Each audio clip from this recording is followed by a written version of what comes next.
this idea and this notion that you could be anything you want and you can accomplish anything you want, right? We hear that. You've heard that from the time you were little boys. You hear that now. You're already incredibly accomplished. You can win an NBA championship, MVP of the league. You could become president. You could become governor. You could be in entertainment. You could do Charles, and you could do Shaq. You could do that. You could do whatever you want to do. You guys know that. The thing that has worked for me is to remember the hard times. So, and I'm sure you guys all have your processes. And again, I'm going to tell you what's worked for me. So before a big movie comes out, before back in the days when I was wrestling with WWE, a WrestleMania match, anything big that would happen, I would always take a moment and I'd just remind myself, all right, I was evicted when I was 14. We were kicked off the island. We couldn't live in Hawaii. Had no place to live. A lot of shit happened. Then when I moved to Nashville, I was arrested multiple times by the time I was 16 years old. I gotta remember that. If I were playing on this team, which my skills are, what's that term? Oh, the shits. So I would never play. But before I lace up, before I get on the court, before I play in these big games, before I go to the Staples Center, where history is there, those are historic walls there at the Staples Center.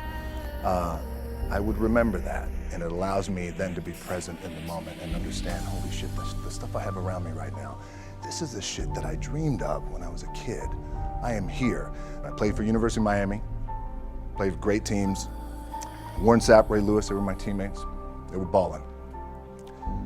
Warren Sapp was playing tight end that time. I was starting defensive tackle. Yeah, they moved him over to D-line. And he looked at me, he's like, yo, dude, I'm gonna take your spot. I said, you ain't taking my fucking spot. He said, I'm gonna take your spot. I said, yeah. We battled, and he took my spot. Now you can imagine how that fucked with me, because there goes my opportunity. He went in, switched to defensive tackle, lit the world on fire. Well, what that did, it crushed me, it crushed my dreams. I had a piss poor senior year, zero production, no NFL, no combine invite, nothing. Finally went to the CFL. Calgary Stampeders, making $250 a week Canadian. Now, I had to send that shit home to my wife at that time. Had no money. So I remember that. I got cut from Canada. I had $7 in my pocket. And I always tell that story. So now my production company is $7, advertising agency is $7, everything is $7.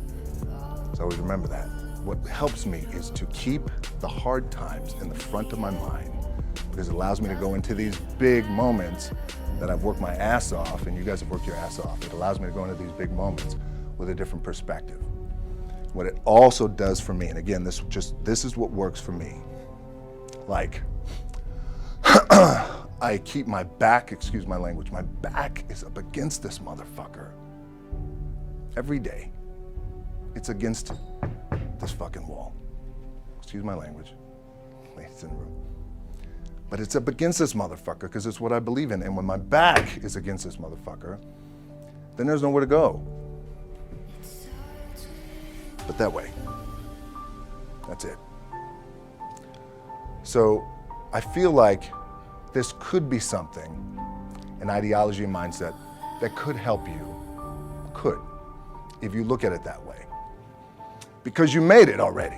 We made it. We're successful boys, and we're lucky boys to be where we're at. Well, you guys made it. Everybody's rich in the room. Nobody's gonna get evicted anymore. Anything you got, there's no more money problems, right? You got a lot of hands out now. Hey, can I get a little bit? Can I get a little bit? Right, that happens. But when you make it, for me, I need this. I need this. So every day, my back is up against this motherfucker, and this is how I operate. Now, doesn't mean you don't smile, doesn't mean you don't laugh and joke, quote, right? You're happy, I'm a happy guy. But when it comes to business, and when it comes to executing, it's up against this. And I gotta go that way. And I don't give a fuck who is in front of me. They're not gonna stop. And they looked at me like I had 3 fucking heads, and they were like, okay. But I still stayed focused, and I still had these, still put in the hard work with my 2 hands, And that's it, and that's what it comes down to with you guys. One of the keys is, remember where you came from, keep that shit in the front of your mind, and when shit goes bad and it goes sideways, a lot of shit does, you're getting booed out of the fucking building, or you're coming through this injury, or people are writing you off, oh, you guys ain't gonna fucking make it, you know, any of that shit. You gotta keep it in here. And it really has to, it should drive you.